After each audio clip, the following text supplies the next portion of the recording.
Hello, my name is Code Steel and welcome to the first of many videos I will be creating for this new Unity Game Dev series.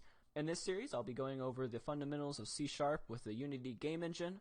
I'll also be going over common problems new developers face and hopefully teach you how to overcome those problems. So let's get started.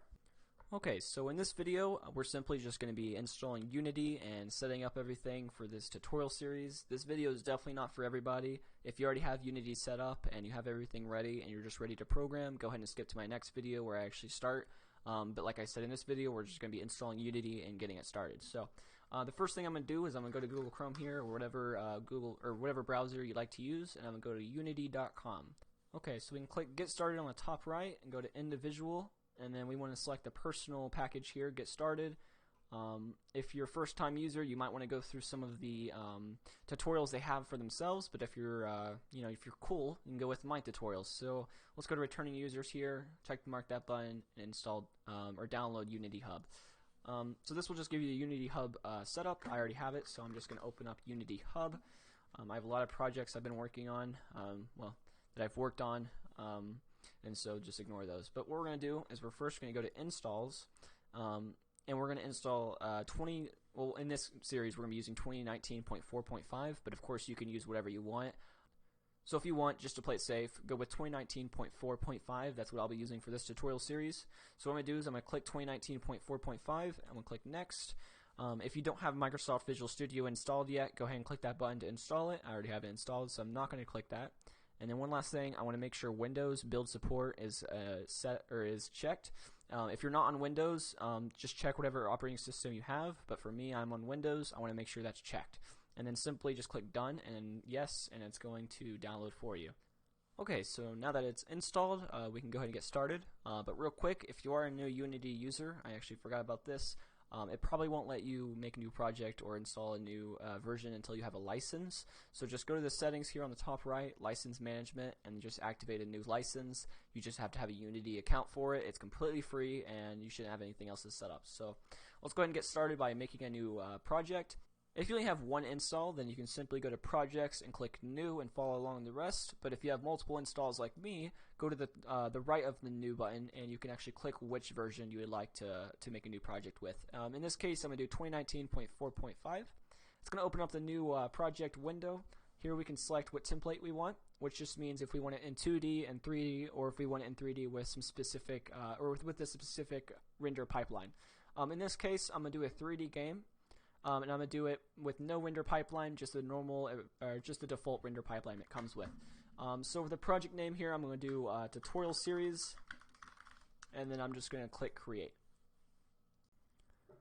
Okay, so now that we're in the project, we're going to go over what every single window does and what it can be used for. So we're going to start off with the top left, or whatever template you have. Just look for the hierarchy.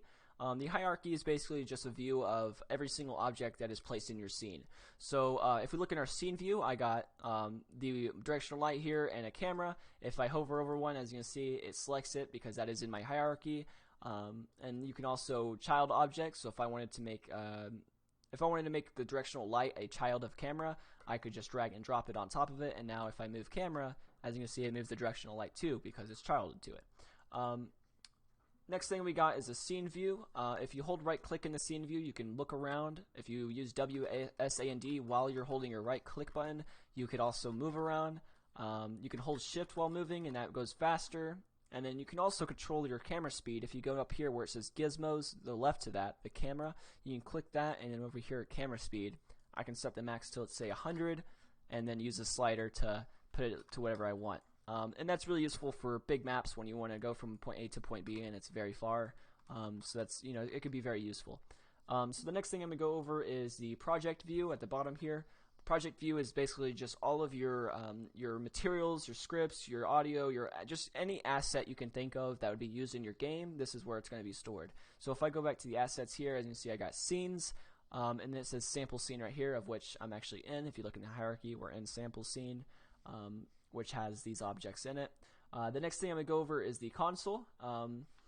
With the default layout, it comes right next to the project here. You can click it, but if you can't see any of the windows I'm talking about, just come to the window button right here, and then from general to UI, we'll have all the windows. So if I go to general, I can see like the main windows, so console, the project, hierarchy, inspector. But then we can go to rendering, which gives us the more advanced stuff along with the others. So if you can't see any of them, you can click that button. It should pop up. And if it pops up like this in the middle of your screen, just hold the console text right here and then drag it to wherever you want. I'm gonna put it right here next to the project window.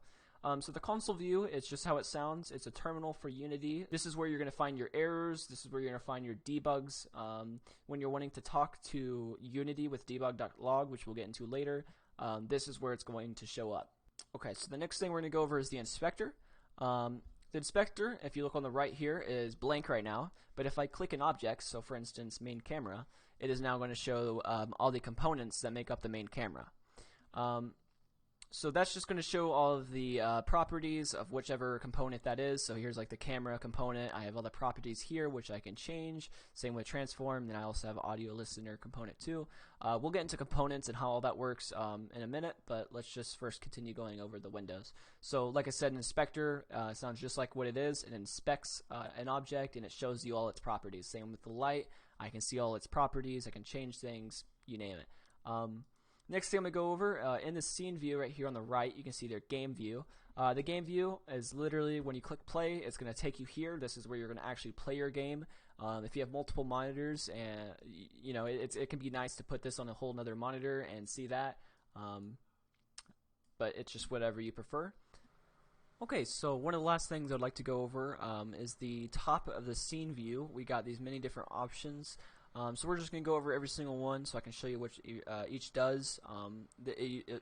So I can show you which each does. So we're going to start with the shaded button here. I'm going to click shaded and we see we have many different options. We don't actually have to worry about most of these. I'm just going to target the shading mode options, the top three. So here we got shaded, wireframe, and shaded wireframe. So if you ever want to see through objects or just want to use it for any purposes of debugging, you can click that button and click wireframe or shaded wireframe, whichever you prefer.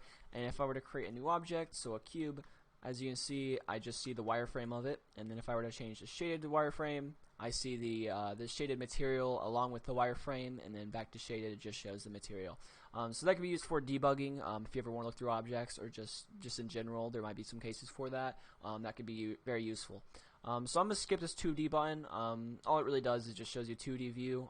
No matter, like if you're in 3D, you can still do this. It's really useful for UI, so if you're wanting to affect UI, but that's really all it does. So next one, we got the lighting and we got the audio. These are just toggles, so if I turn this off, you can kind of notice it in the background how the lighting goes on and off. And if we even go to this this cube right now, and see there's no lighting, no shadows, but if I click this, now there's lighting and shadows. This is the same with the audio. If I had audio in my game, I can toggle it on and off for the scene view. The next one we have right here is this little button right here. If we click this, this basically just toggles things on and off for us in the scene view. So if I didn't want to see the skybox for some reason, I click this, it'll toggle it off. Same with everything else down here. You won't notice a difference because I don't have anything else like post-processing or particle systems, but if you did, you can toggle it on and off in the scene view with just those. Okay, next we have the grid settings. So if I click this, we can click what grid we want, click the opacity of the grid. Right now it's not really showing a grid. I'm not exactly sure why. There's probably some like really simple explanation to why this is, but I'm not really sure. So this next button is this little tools button. Basically, if I were to click something that has a property in it where we can edit things, it would show up in this tools menu. So I have a box collider here, which I can click this button and affect the actual box collider. But if I wanted to, I don't have to go to this. I can just enable this little tools button, click that object, click that button, and then boom, I can do the same thing. Same with every other object, but as you can see, these don't really have any tools attached to them, so that's why it's not showing anything. But that can be useful if you're not wanting to actually go through the object. If it has a lot of components, for instance, and you can't scroll down to it, that could be useful. So I'm going to disable that. The next one we kind of already went through is the camera.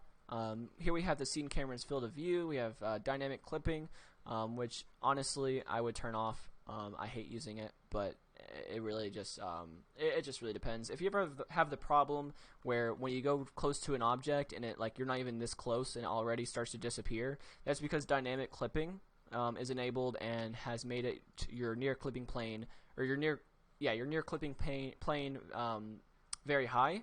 So that's why it's dynamic, so it changes through like which object you're selecting. So if that ever happens, just go over here and disable dynamic clipping, and that should fix it. So now we got this navigation header. We got camera easing, camera acceleration, and camera speed.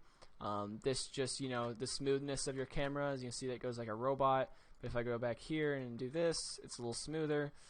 Same with, let's see, acceleration. It accelerates over time, so I can hold a button and it'll over time accelerate. And then I got the speed here, so if I wanted to set max speed to 100 and then change this little bar up, now I go at whatever that speed I just selected. The last thing we got here is the gizmos tab. Now this is very, very useful for many different things. As you can see, I just accidentally turned it off and basically everything disappeared. Well, I guess only one thing disappeared. Okay, well, either way, basically all gizmos is it's just a debug. All gizmos is a debug. I gotta look up the exact.